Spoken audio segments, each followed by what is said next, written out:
یہ جو یورپ سے میک اپ کا سامان آتا ہے نا، تو جو کمپنیوں کا مالک ہے اینٹی گلیز انگریز، اس نے اس حقیقت کو بیان کیا ہے۔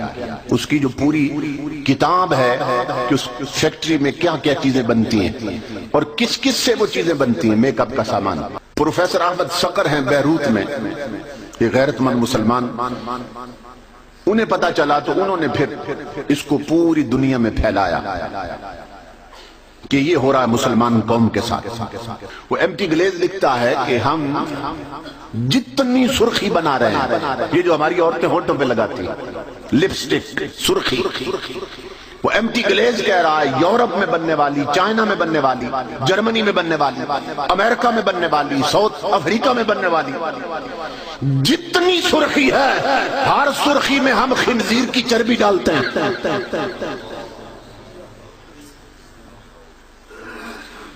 اور اس نے وجہ بتائیے کیوں ڈالتے ہیں۔ وہ کہتا ہے کہ باقی جتنے جانور ہیں نا ان کی بھی چربی ہوتی ہے، لیکن وہ ہم نے تجربہ کر کے دیکھا ہے کہ اگر لپسٹک میں سرخی میں ڈالے نا تو انسانی جسم کی جو حرارت ہوتی ہے، ٹیمپریچر ہوتا ہے، انسانی جسم ہر وقت تھوڑا تھوڑا گرم ہوتا ہے۔ یہ ناریل کا تیل ہوتا ہے نا، سردیوں میں جم جاتا ہے، جن گھروں میں پڑا جا کے تجربہ کر لیں، جمع ہوتا ہے بوتل میں، اس کو تھوڑا سا نکال کر ہاتھ پہ رکھیں ہتھیلی پہ اور مٹھی بند کر لیں تھوڑی دیر تک، اسے کھولیں گے تو وہ پگھل چکا ہوگا۔ اب اندر آگ جل رہی تھی، کس نے پگھلا دیا؟ انسانی جسم میں تھوڑی حرارت ہوتی ہے، تپش ہوتی ہے، ہر وقت ہر انسان کے جسم میں رہتی ہے، تو وہ پگھلا دیتی ہے۔ تو وہ کہتا ہے کہ ہم نے تجربہ کیا، ایمٹی گلیز کہتا ہے کہ باقی جانوروں کی چربی ہم نے ڈالی ہے نا سرخی میں، تو وہ چیک کیا ہے کہ انسانی جسم کے جو ٹیمپریچر ہے، حرارت ہے، جو تپش ہے، تو وہ عورتیں جب یہاں لگائیں گی نا تو پگھل جائے گی اور نیچے بہ جائے گی۔ تو وہ کہتا ہے کہ ہم نے تجربہ کیا کہ خنزیر واحد وہ جانور ہے جس کی چربی انسانی جسم کی تپش پہ پگھلتی نہیں ہے، اس لیے ہم ہر سرخی میں ڈالتے ہیں۔ اب بات سمجھ آئی آپ؟ اور جن بہنوں کے بھائی اٹلی میں ہیں نا، فرانس میں، یورپ میں، مختلف ملکوں میں، تو یہاں سے بہنیں فون کرتی ہیں بھائیوں، بیویاں فون کرتی ہیں خامدوں، کہتی ہیں ہمارے لیے میک اپ کٹ وہاں سے لانی ہے، میک اپ کا سامان وہاں سے بھیجنا تو نے، اور وہ جہاں سے آ رہا ہے وہ بنانے والے بتا رہے ہیں کہ ہم ہر سرخی میں خنزیر کی چربی ڈالتے ہیں۔ اب عورتوں میں اسلامی جذبہ اتنا کہاں سے لاؤں؟ وہ تو آتی نہیں ہے تقریریں سننے کے لیے، ان تک تو رسول کا پیغام پہنچ نہیں رہا ہے۔ جس قوم کی بہو بیٹیوں نے یہاں خنزیر کی چربی مل رکھی ہو، ان کی جولیوں میں صلاح الدین ایوبی کہاں سے پیدا ہوں گے؟ ان کی جولیوں میں مجاہد کہاں سے آئیں گے؟ ان کی جولیوں میں مصطفیٰ کے دیوانے کہاں سے آئیں گے؟ جن ماؤں نے یہاں خنزیر کی چربی مل رکھی ہو، ان کی اٹھی ہوئی، ان کے اٹھے ہوئے ہاتھ اور ان کی مانگی ہوئی دعائیں قبول کیسے ہوں گی؟ ایک یہ کھیل کھیلا جا رہا ہے ہماری نسلوں کے ساتھ، دوسرا یہ KFC ہے، یہ میکڈونلڈز ہے، پنڈی میں، بڑے بڑے شہروں میں یہودیوں کی کمپنی ہے جنہوں نے یہ بنا رکھے ہیں، وہاں سے برگر ملتے ہیں، برگر، اور ہمارے بچے کیوں لگا ہوتا ہے، قطار لگی، ٹوکن پہ برگر ملتے ہیں اور بہت مہنگا دیتے ہیں، اس میں چکن ڈالتے ہیں، مرغے کا گوشت، برگر، اس کے ساتھ پھر پیپسی بھی دیتے ہیں۔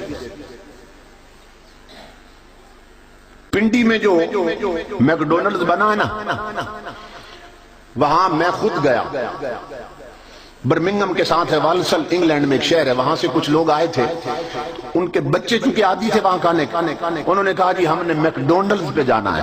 میں نے کہا چلو میں بھی چلتا ہوں، میں ذرا پتہ تو کروں کہ وہاں جو برگر میں مرغے کا گوشت ڈال رہے ہیں، یہ مرغا کہاں سے رہا ہے۔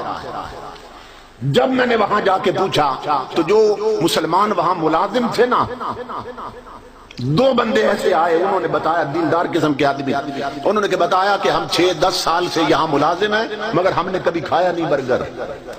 کیوں؟ اس لیے کہ ہم جانتے ہیں یہ برگر میں جتنا چکن ہے یہ سب یورپ سے آ رہا ہے، انگریز بھیج رہے ہیں، اور انگریز تکبیر نہیں پڑھتے، میں نے وہاں ان کے ذبح خانے دیکھے ہیں، بڑی بڑی قطاریں لگی ہوتی ہیں مرغوں کی، کس کے ساتھ؟ تاریں بجلی کی ہیں، تاریں ان کے ساتھ مرغے لٹکا دیتے، کرنٹ دے کے مارتے ہیں انہیں، اور اس کا گوشت برگر میں ہماری نسلوں کو کھلایا جا رہا ہے۔ جس پر تکبیر نہیں پڑی گئی، جو حرام ہے، وہ ہماری نسلوں کے خون اور گٹی میں اتار دیا گیا۔ یہ بازاروں کی بے حیائی ویسے نہیں ہے، جب اندر حرام اترے تو انسان گدھے سے بھی بدتر ہو جاتا ہے، انسان خنزیر اور کتے سے بھی بدتر ہو جاتا ہے۔ یہ جن کے دوپٹے اترے ہیں اور جو اپنی ماں بہنوں بیٹیوں کو اور بگمات بنا سنوار کر بازاروں میں لائے ہیں، ان کی خوراک ہی ایسی ہو چکی ہے، ان میں شرم اور غیرت نام کی کوئی شے نہیں رہی۔ یہ صورتحال ہے۔ 15 صدیاں پہلے میرے آقا نے فرمایا تھا، امام الانبیاء نے فرمایا تھا، میری امت پہ وقت آنے والا ہے کہ اسے پرواہ ہی نہیں ہوگی حلال کر رہی ہے کہ حرام کر رہی ہے۔ تو امام الانبیاء کے غلاموں، جب اندر حرام اتر گیا، یہاں حرام لگا رکھا ہے، کہاں کی دعائیں، کہاں کی نمازیں، کہاں کا خوف خدا، تو ان چیزوں پر توجہ کی ضرورت۔ مگر اس کے لیے کون آمادہ ہوگا؟ کس میں ہمت ہے کہ وہ اپنے گھر کو ان چیزوں سے پاک کر سکے؟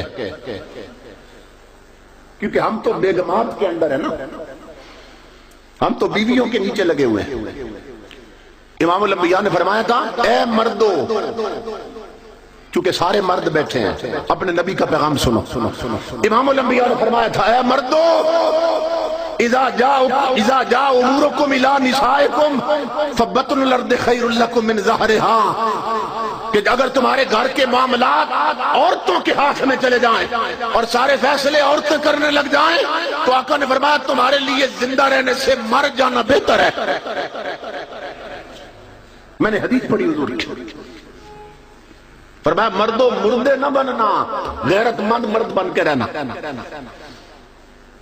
آج گھروں کے سارے معاملات عورتوں کے ہاتھ میں چلے گئے۔ بہو بیٹیوں کی شادی پہ رسمیں کون کون سی ہونی ہیں، یہ فیصلہ عورتیں کرتی ہیں۔ دلہن کا لہنگا کہاں سے خریدنا ہے، لباس کیسا ہونا چاہیے، میک اپ کس بیوٹی پارلر سے کرانا ہے، یہ فیصلے عورتیں کر رہی ہیں۔ اولاد کے رشتے کہاں کہاں کرنے ہیں، یہ فیصلہ بیگمات کرتے ہیں۔ بچوں نے کس کس فیشن کے کپڑے پہننے ہیں بیٹیوں نے، یہ فیصلے ماں کر رہی ہیں۔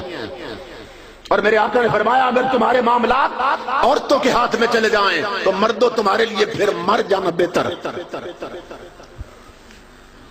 دل کے پھپولے جل اٹھے سینہ کے داغ سے، اس گھر کو آگ لگ گئی گھر کے چراغ سے۔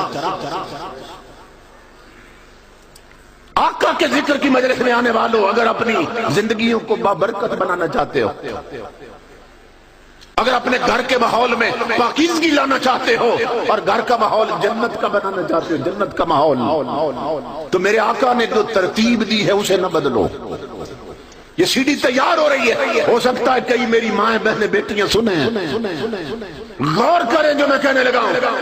اگر زندگی جنت بنانا چاہتے ہو اور جہنم کے ماحول سے نکلنا چاہتے ہو اور اپنی زندگیوں کو بابرکت کرنا چاہتے ہو تو جو امام الانبیاء نے ترتیب بنائی نا مرد عورت کے لیے، اس کو نہ بدلو۔ ہم نے ترتیب بدل دی۔ دیکھیے نا، ٹوپی سر کے لیے اور جرابیں پاؤں کے لیے ہوتی ہے۔ اب کوئی بندہ کہے میں ترتیب بدل دوں گا، جرابیں سر پہ پہنوں گا اور ٹوپی پاؤں میں، تو ہر کوئی کہے گا پاگل ہو گیا۔ ہم نے ترتیب ہی بدل دی۔